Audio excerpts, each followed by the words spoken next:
Hello students, good afternoon. How are you students? I hope you all are fine at home. Well students, अभी तक हम लोग जो direct indirect कर रहे हैं उसमें हमने इन अफर्मेटिव और इंटरोगेटिव सेंटेंस की डायरेक्ट से इनडायरेक्ट बनानी सीखी है।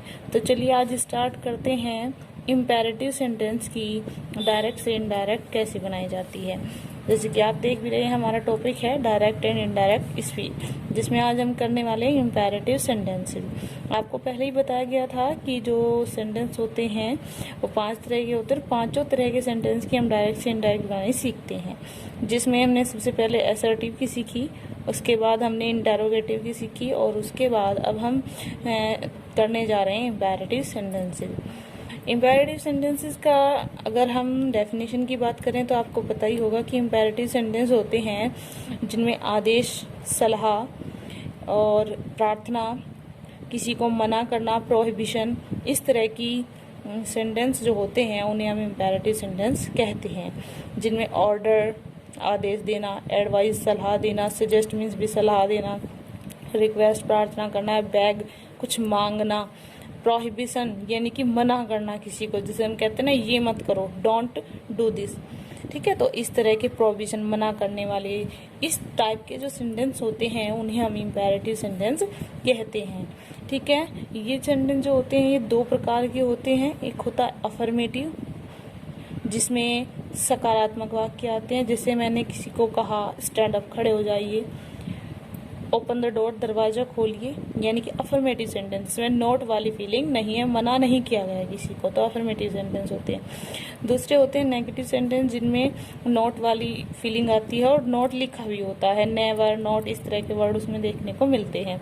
जैसे सेंटेंस में वर्ड है डोंट गो देयर, वहां मत जाइए, यानी हम यहाँ पर क्या कर रहे हैं, मना कर रहे हैं जाने से। ठीक है, नेगेटिव सेंटेंस हो गया।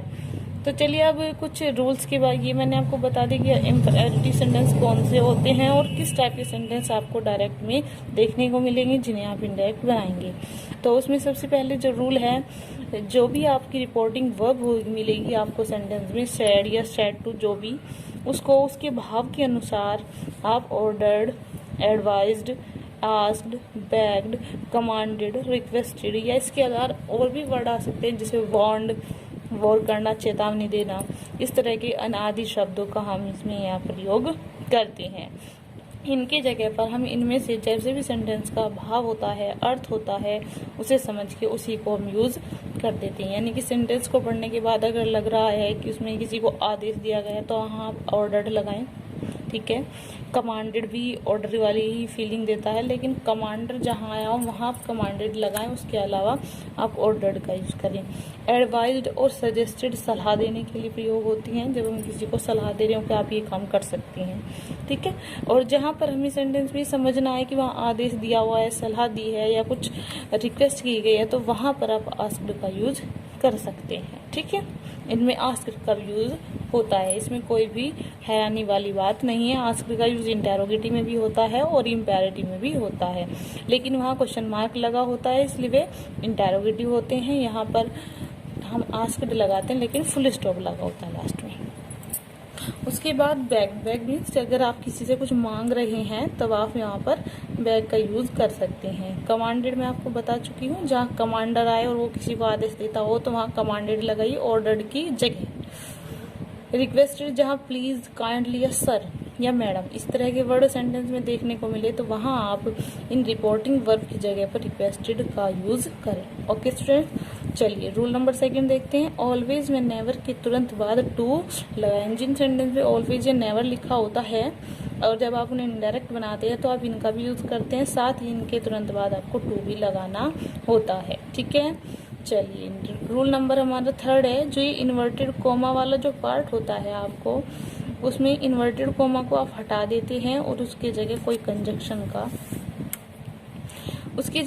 कंजक्शन यूज करते हैं। यानी इन्वर्टेड कोमा को हटा के उसकी जगह कोई कंजक्शन लगाएं, वो लगता है टू। ठीक है, जैसे हम इंटरोगेटिव सेंटेंस में दैट कंजक्शन यूज करते हैं, असर्टिव सेंटेंस में, और इंटरोगेटिव सेंटेंस में आप इफ या वेदर कंजक्शन यूज करते हैं, तो इम्पेरेटिव में आप टू कंजक्शन यूज करते हैं। रूल नंबर 4 देखिए, रूल नंबर 4 है आपका रिक्वेस्टेड या kindly sir.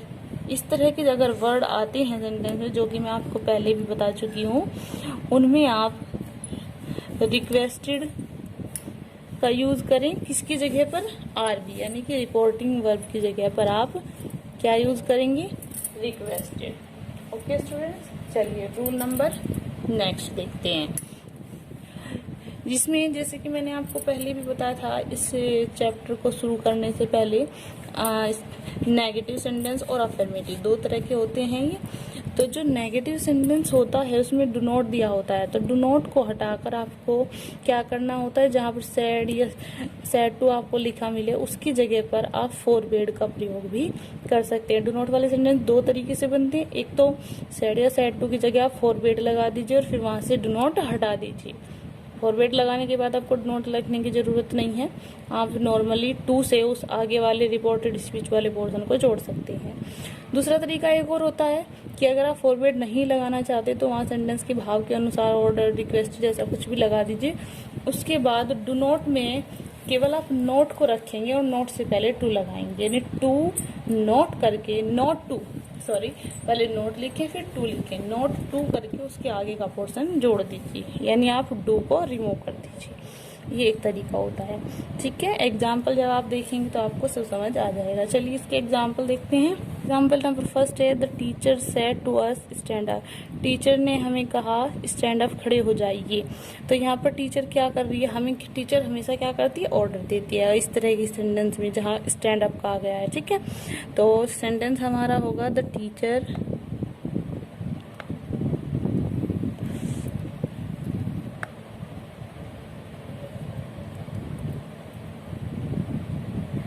ordered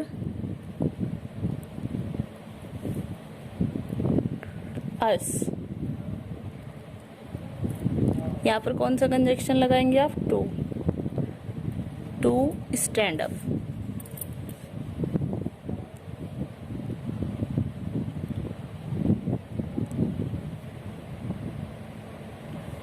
to stand up.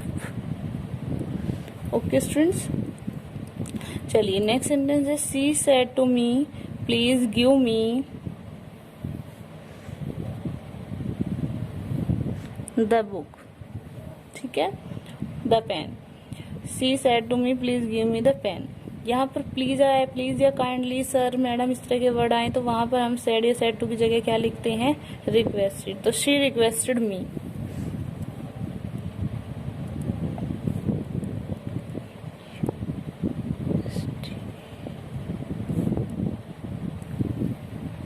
To से जोड़ दीजिए और जो प्लीज, काइंडली वर्ड होते हैं इन्हें आप हटा दीजिए, क्योंकि इनकी जगह हम रिक्वेस्टेड यूज कर चुके हैं। टू गिव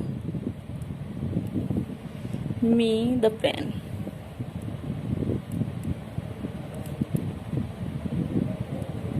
ओके स्टूडेंट्स, चलिए next sentence, mother said to her child don't play in the sun. Mother ने अपने बच्चे से कहा कि धूप में मत खेलिए, सन में मतलब धूप में, ठीक है।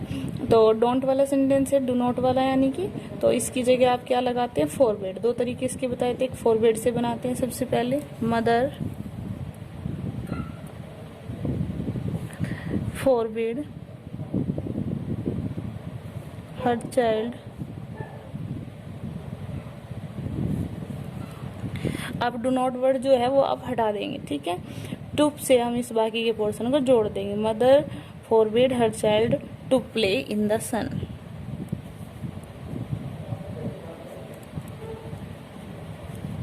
यानी माँ ने अपने बच्चे को मना कर दी किस चीज से, धूप में खेलने से। सेंस वही आ रहा है अभी भी। चलिए नेक्स्ट, एक तरीका और भी है सेंटेंस को बनाने का, अगर हम फॉरवर्ड ना लगाएं तो क्या करें, मदर। अब यहाँ पर माँ क्या कर रही है, ऑर्डर भी दे सकती है, और यहाँ पर हम दूसरी और क्या लिख सकते हैं, ऑर्डर की जगह पर क्या लिख सकते हैं, सोच के बताइए। हम ऑर्डर भी दे सकती है, एडवाइस भी दे सकती है, और कुछ भी समझना है तो आप आस्क्ड भी लिख सकते हैं, ठीक है। तो मदर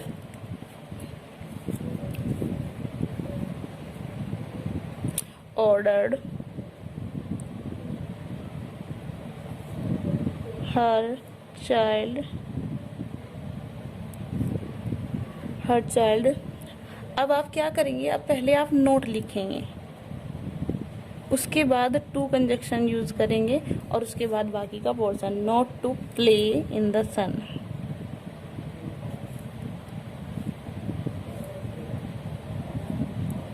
इस तरीके से आप ये सेंटेंस बनाएंगे। ओके स्टूडेंट्स, आई थिंक आपको किसी भी सेंटेंस में कोई प्रॉब्लम नहीं होगी, क्योंकि मैंने सिर्फ 2-3 चीज़ें इसमें चेंज करने को बोली है आपको। एक, आप सेड या सेड टू की जगह पर आप उसके सेंस के अकॉर्डिंग वर्ड लगाएं, दूसरा कंजक्शन टू का यूज़ करें, और बाकी का पोर्शन आप ऐसे के ऐसे ही लिख दें। ओके स्टूडेंट्स, और डोंट वाले मैं आपको बता चुकी हूँ 2 तरीके से बनते हैं, दोनों ही बहुत आसान हैं। ठीक है, चलिए इसी के बेस पर आप अपनी एक्सरसाइज सोल्व करिए। Thank you.